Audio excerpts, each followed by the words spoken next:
Para saudara dan saudari yang Tuhan cintai, selamat pagi dan selamat bertemu lagi dalam renungan harian dari Paroki Santo Fransiskus Assisi Apio, edisi hari Jumat, tanggal 6 Desember 2024, dalam masa Advent yang pertama. Mengawali hari yang baru ini, kita hendak mendengar dan merenungkan sabda Tuhan. Marilah sebelum kita mendengar dan merenungkan sabda Tuhan, kita berdoa. Dalam nama Bapa dan Putra dan Roh Kudus. Amin. Allah Bapa Maha Kuasa, kekuasaan-Mu membebaskan kami. Jagalah dan lindungilah kami dari dosa, sehingga kami dapat hidup merdeka dan selamat sebagai umat-Mu. Bersabdalah ya Tuhan, kami siap mendengarkan. Terpujilah Engkau Bapa, Putra dan Roh Kudus, kini dan sepanjang segala masa. Amin. Para saudara dan saudari yang Tuhan cintai, sabda Tuhan yang hendak kita dengar dan kita renungkan untuk mengawali hari yang baru ini diambil dari Injil Matius pasal 9 ayat 27 sampai 31. Tuhan bersamamu. Inilah Injil suci menurut Matius. Sekali peristiwa, ada dua orang buta mengikuti Yesus sambil berseru-seru, "Kasihanilah kami, hai anak Daud." Setelah Yesus masuk ke dalam sebuah rumah, datanglah kedua orang buta itu kepadanya. Yesus berkata kepada mereka, "Percayakah kalian bahwa Aku dapat melakukannya?" Mereka menjawab, "Ya Tuhan, kami percaya." Lalu Yesus menjamah mata mereka sambil berkata, "Terjadilah padamu menurut imanmu." Maka meleklah mata mereka. Lalu dengan tegas Yesus berpesan kepada mereka, "Jagalah, jangan seorang pun mengetahui hal ini." Tetapi mereka keluar dan memasukkan Yesus ke seluruh daerah itu. Demikianlah sabda Tuhan. Para saudara dan saudari yang Tuhan cintai, Nabi Yesaya menyatakan bahwa orang pertama yang menanggapi panggilan Allah adalah orang-orang sederhana.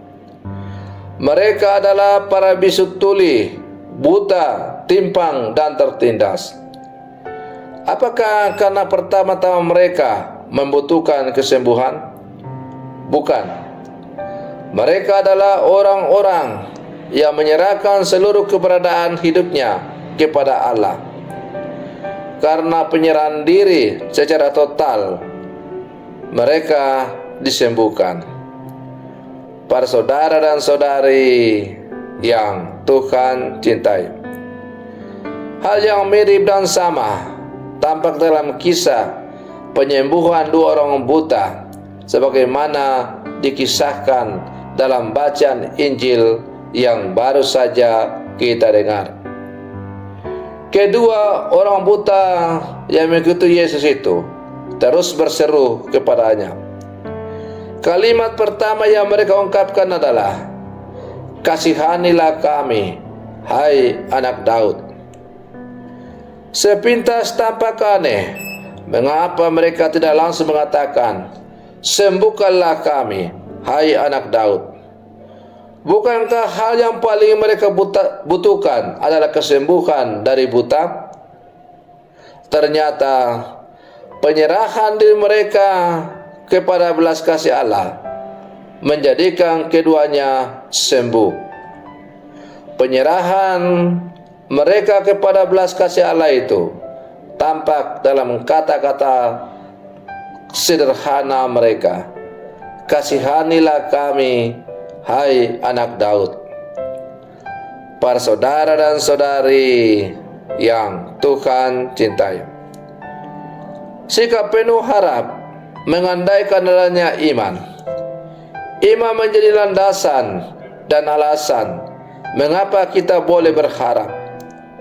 Iman itu tidak memaksakan kepada kita, sebaliknya mempersilakan Allah bertindak bagi kehidupan kita. Tanpa diminta sekalipun, Allah pasti melakukan yang terbaik bagi kita. Para saudara dan saudari yang Tuhan cintai, kehadiran Yesus merupakan penggenapan firman Tuhan. Disebutkan dalam kitab Yesaya yang seperti kita dengar dalam bacaan pertama. Pada waktu itu, orang-orang tuli akan mendengar sabda sebuah kitab, dan mata orang-orang buta akan melihat.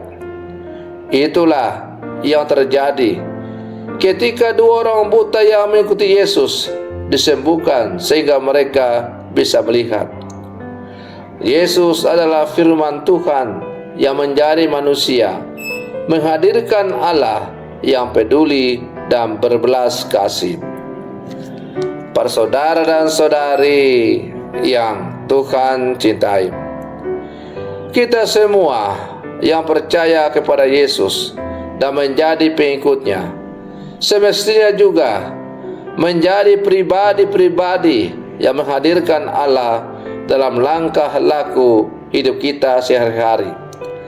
Dalam setiap perjumpaan kita dengan banyak orang, sehingga dimanapun pengikut Yesus berada, di situ ada sukacita, di situ ada terang, di situ ada sorak-sorai, karena yang buta melihat, yang tuli mendengarkan, yang bisu berbicara. Kita berharap bahwa di mana ada sekolah Katolik, banyak orang menjadi pintar dan bijak. Di mana ada rumah sakit Katolik, di situ pun harapan akan sembuh tumbuh. Di mana ada pelayan Katolik, di situ kasih bertaburan, senyum bermekaran. Para saudara dan saudari yang Tuhan cintai, kita adalah murid-murid Yesus yang hidup di zaman sekarang, yang diajak untuk terus menyebarluaskan belas kasih Allah kepada sesama dalam kehidupan kita. Maka mari kita berlangkah maju bersama, kompak bersatu bergandengan tangan. Kita terus menyebarkan kasih Allah dalam seluruh kehidupan kita. Semoga kita semakin layak disebut sebagai murid-murid Yesus yang sejati. Selamat pagi, Tuhan Yesus memberkati.